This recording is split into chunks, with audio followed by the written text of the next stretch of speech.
নমস্কার বন্ধুরা, রিনার রান্নাঘরে সকলকে স্বাগত। আজকে আমি এঁচোড়ের কোপ্তা কারি করব। এঁচোড় আর আলু একসাথে আমি মিক্স করে রেখে দিয়েছি, একটু থেসে রেখেছি। এবার এতে উপকরণগুলো দিচ্ছি। পেঁয়াজ দিচ্ছি, কাঁচা লঙ্কা কুচি, আদা কুচি,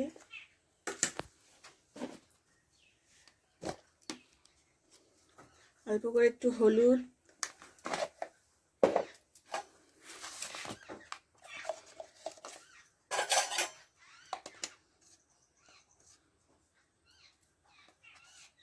গুঁড়ো লঙ্কা,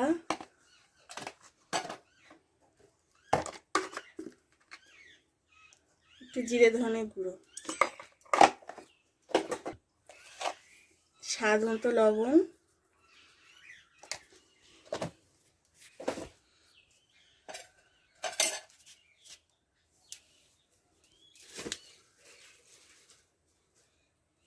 আর 2 চামচ বেসন।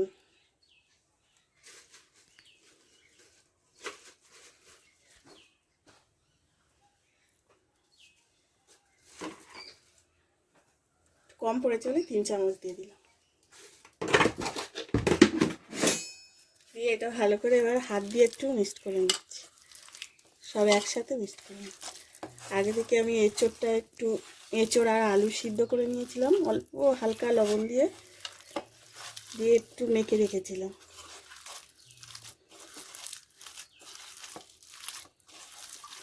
এরকম করে ভালো করে একটু মিক্সড করে নিতে হবে, একটু টাইট করে।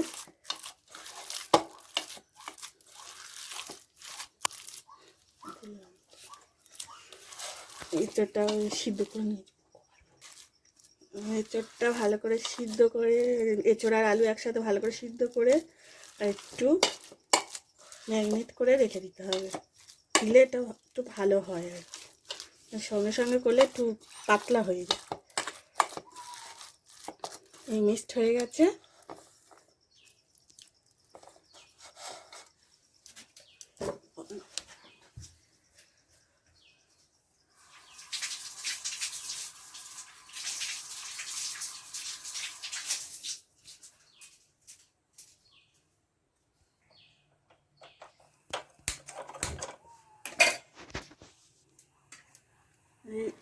কড়াইটা বসিয়ে দিয়েছি,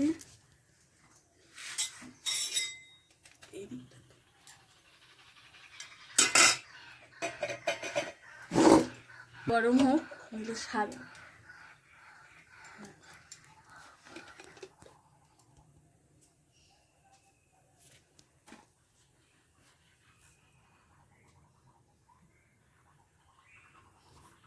সাদা তেল দিচ্ছি।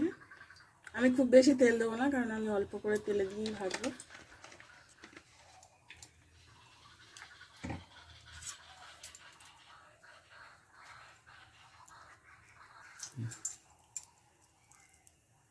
এরকম গোল গোল করে নিতে হবে, একটু একটু হাতের এরকম শেপ দিয়ে নিতে হবে।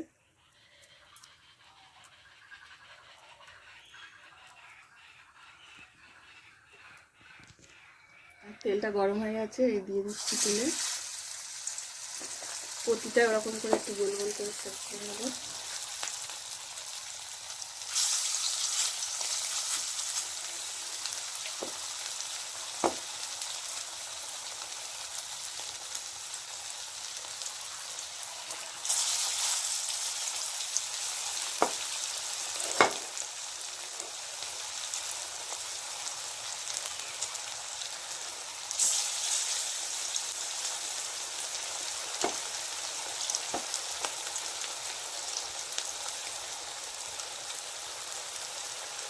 এরকম করে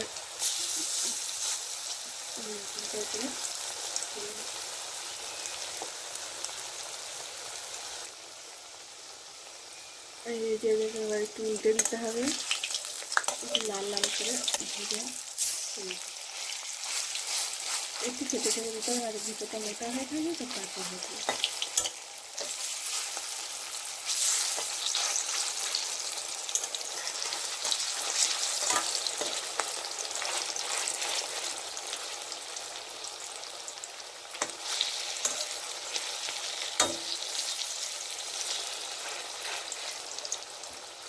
এগুলো এমনিও খাওয়া যায় শুধু।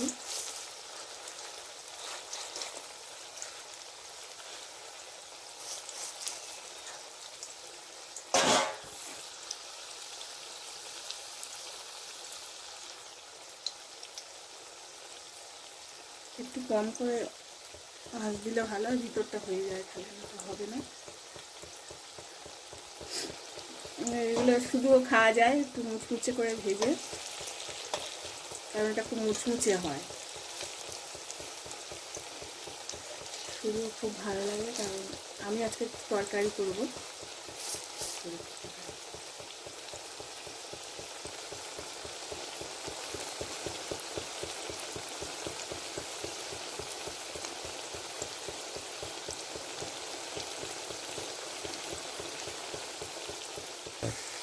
এই দেখুন লাল লাল হয়ে গেছে, এই মুচমুচ করছে। এবারে তুলে নেবো এটা, যখন মুচমুচে ভেজে এমনি শুধু খাওয়া যায়। এরকম তুলে নিচ্ছি।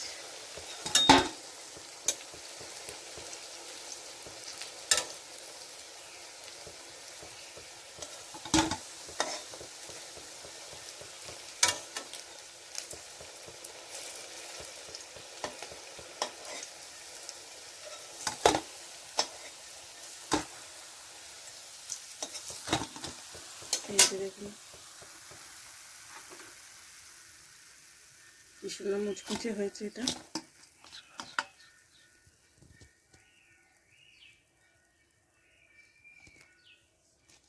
ভেজে একটু তেল বেশি আছে, তাতে একটু সর্ষের তেল দিয়ে দিলাম।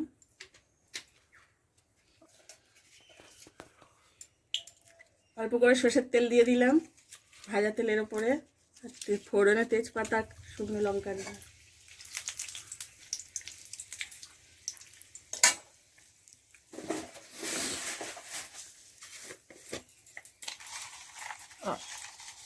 অল্প করে কালো জিরে দিলাম।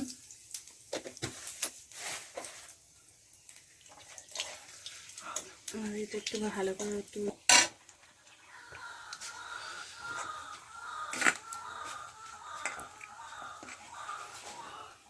পেঁয়াজটা দিয়ে দিচ্ছি।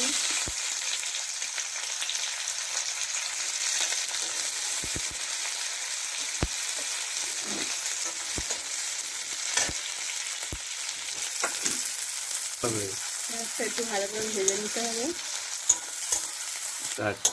পেঁয়াজটা যখন একটু লাল লাল হয়ে গেছে, এবার ওই রসুন কুচিটা দিয়ে দেবো। আমি রসুনটা গ্রেট করে নিয়েছি, রসুনটা দিয়ে দিলাম।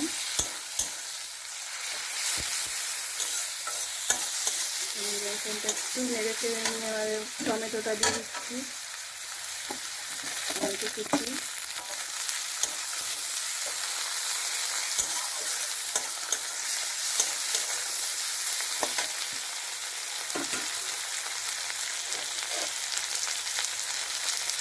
আদা দিয়ে দিলাম।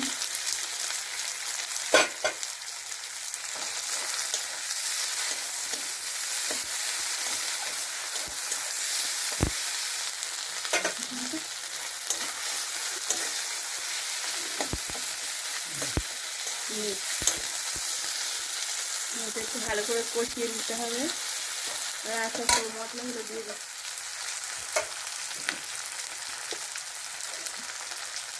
প্রথমে একটু হলুদ দিলাম,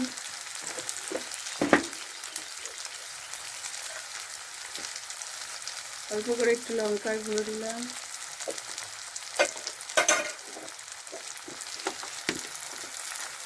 জিরে ধনের গুঁড়ো দিলাম,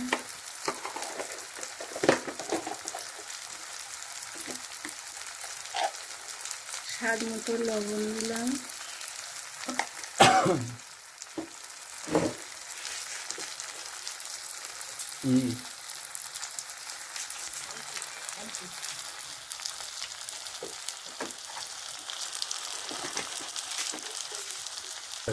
অল্প করে একটু চিনি দিলাম স্বাদ আনার জন্য। এবার এরা একসাথে চিনি দিলাম ভালো করে, এবার এগুলো ভালো করে একটু কষিয়ে নিতে হবে।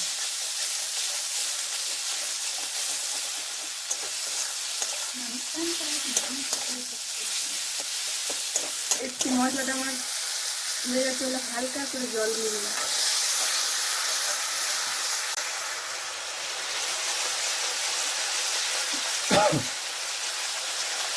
মেরে জলটা শুকনো করে তেলটা ছাড়িয়ে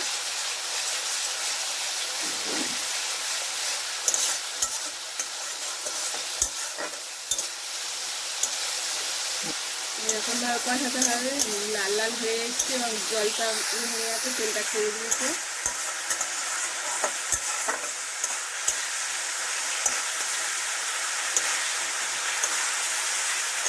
তেলটা ছেড়ে দিয়েছি, এবার আমি অল্প করে জল দিই, পরিমাণ মতো জল দিই। যেহেতু কোপ্তা টেনে নেবে তো জলটা, সেজন্য একটু জলটা বেশি করে দিচ্ছি।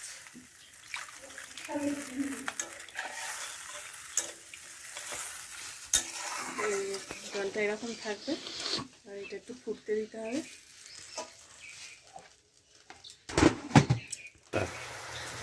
এই ফুটে গেছে দেখুন, এবারে আমি এই কোপ্তাগুলো ছেড়ে দিচ্ছি।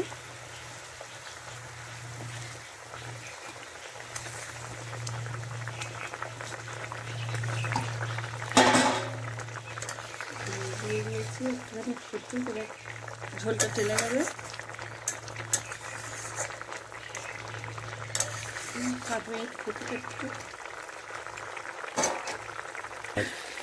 এই ঝোলটা হয়ে গেছে দেখুন, এই রসটা একটু গ্রেভি গ্রেভির মতো হয়ে গেছে। এবারে আমি এটা নামিয়ে নেব। গ্যাসটা বন্ধ করে দিলাম, এটা একটু নামিয়ে নিচ্ছি।